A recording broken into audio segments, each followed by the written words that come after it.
karena mereka orang-orang kuat. Mereka orang-orang yang mampu mengungkapkan pikiran secara terbuka tanpa kejahatan dalam pikiran itu.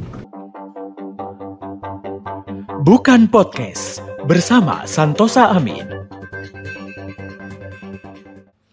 Assalamualaikum warahmatullahi wabarakatuh. Kembali lagi di Bukan Podcast bersama saya Santosa Amin, karena setiap kita punya cerita. Dan hari ini bintang tamu saya spesial sekali karena ada Bang Ray Sahetapi. Bang Ray Sahetapi ini baru saja mengelola atau membuat pementasan teater tuli.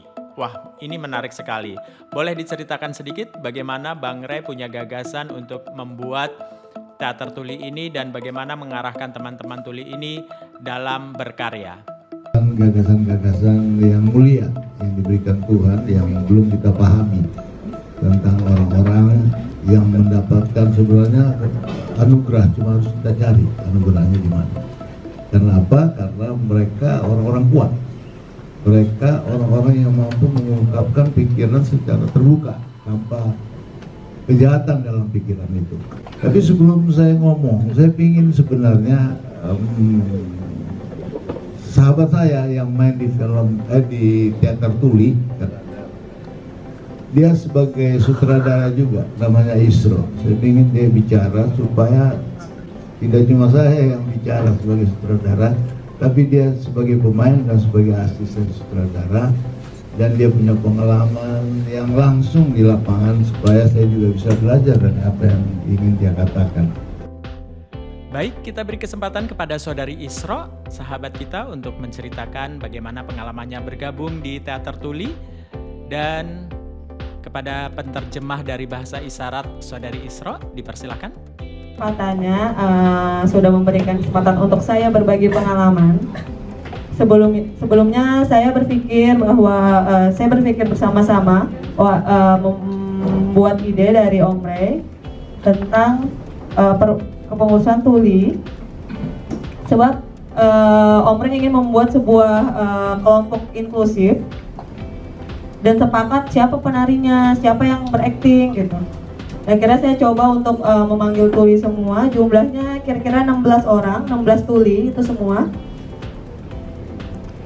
Lalu mengajarnya bagaimana? Saya berdiskusi dengan Om Ray, saya berdiskusi mau seperti apa, terus menceritakan pengalaman yang aktingnya bagaimana dan ingin menari apa. Jadi saya mengajarkan sesuai. Jadi pertama sebelumnya ada satu orang yang bisa mengajarkan, dari 16 itu hanya satu yang mengajarkan gitu.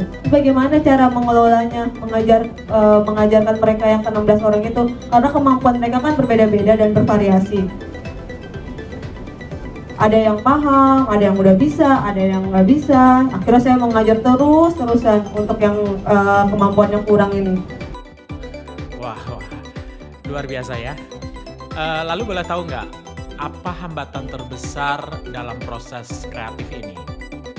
Hambatan ya pasti ada. Akhirnya saya berdiskusi dengan Om Ray bagaimana solusinya ketika dari ke-16 orang ini berbeda-beda kemampuannya. Jadi saya mencoba untuk mengelola semuanya, melatih semuanya sebelum mereka tampil.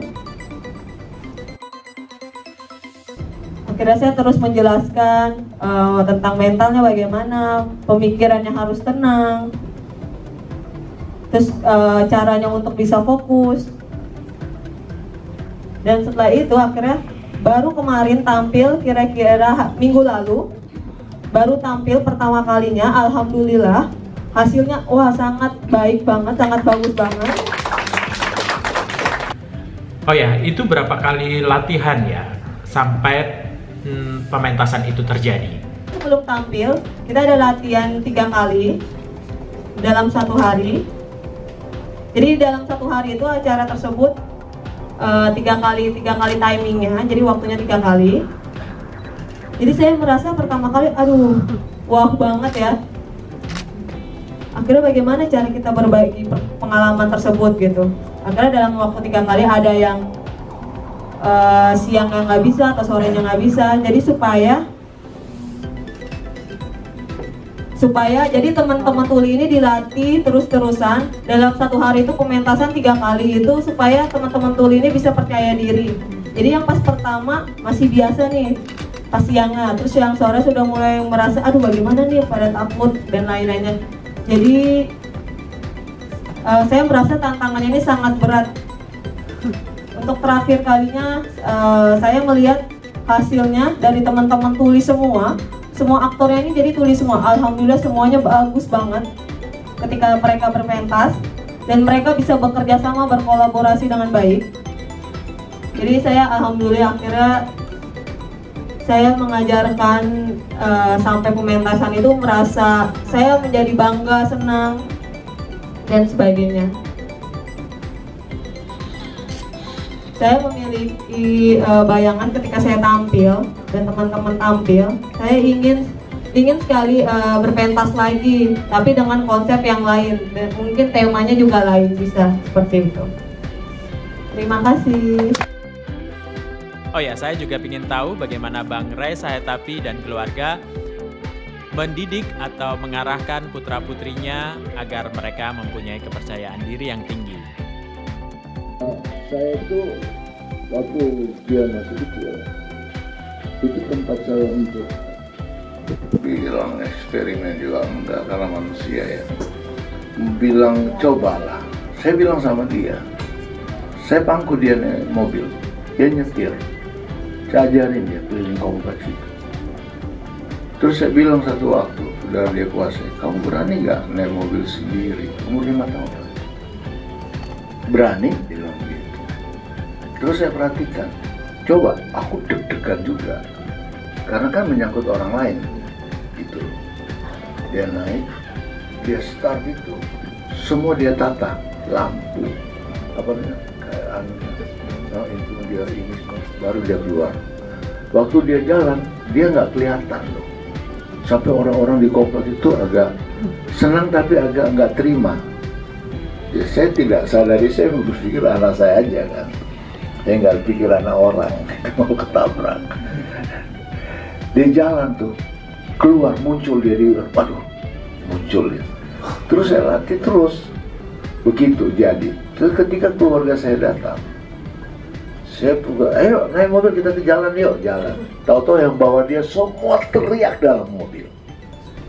Dan saat itu terjadi kecelakaan. Dia tabrak mobil yang bawa perempuan, untung yang bawa perempuan, gitu. Mercy mewah gitu, dia tabrak, terus dia balik, dia kabur. Semua pada kaget kan, dia dikejar dia. Sambil dijago, dia lari langsung tidur ke atas, takut dia, nangis dia. Belum, nggak usah nangis lah.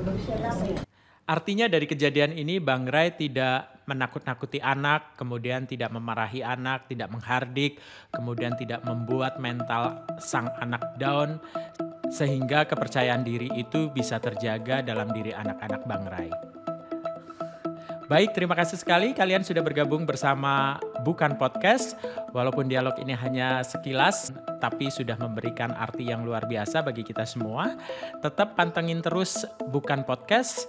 Dan jangan lupa juga untuk subscribe, like, komen, dan share. Serta nyalakan lonceng notifikasi kalian biar kalian gak ketinggalan info menarik dari channel Bukan Podcast.